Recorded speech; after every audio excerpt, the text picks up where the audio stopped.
I'd like to call this meeting to order. Please stand for the Pledge of Allegiance.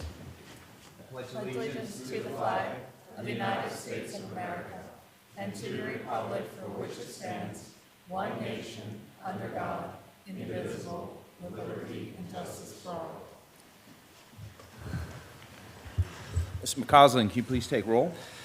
Mrs. Feist. Here. Mrs. Headley. Here. Mrs. Hoppy. Here. Mrs. Janasek. Here. Mr. McGregor. Here. Mr. Modrak. Present. Mr. Scalzo. Here. Mrs. Turner. Here. Mr. Christensen. Here. 9 members present. Thank you. We have a few presentations tonight. The first one we're going to cover is a review of our audit from Cipher and Cipher. And if you guys could come up and, is the mic on? That mic is on? Okay, great.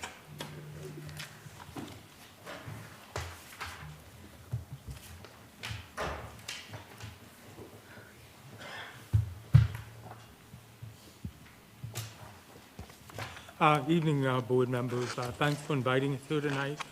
I'm Steve Cipher, partner of Cipher and Cipher. I have with me one of my partners, Luke Rail.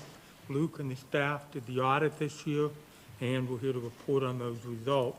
You have a presentation which is behind me and in front of me, so we will use this to follow along, condenses the contents of the report into what we hope is a understandable format. The school code calls for annual audit of the district statement. In this case, it's the year ended June 30th, 2023.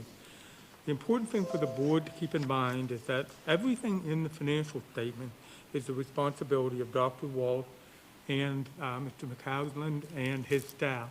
Our responsibility is to the school board to use U.S. governmental auditing standards to conduct an audit. And the purpose of audit is to tell you, in our opinion, whether the financials represent where you were at the end of the year and how you got there. If you look at the bottom of page 2, our opinion is unmodified. That's exactly what the school board should expect to see. Second audit that we do is a single audit. All political subdivisions of the United States, some companies, some nonprofits, which receive more than $750,000 of federal money, have a single audit. And why this is important is that we take an additional look at compliance with laws and regulations and your internal controls at both the financial statement level and your federal program level. If you look at the bottom of 3, you see that there are no instances of non-compliance with laws and regulations and no significant deficiencies that we would report to the board. The particular programs that were looked at, Special Education Cluster and the Education Stabilization Fund. General Fund last year brought in some $97.6 million, spent a bit more than that, 98.1, such that your fund balance went down by $536,000. At the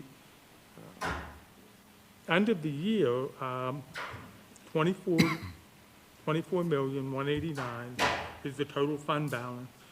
The board, along with the administration, has set aside various fund assignments, and the difference between the $24 million and the $5.8 million that is unassigned are those assignments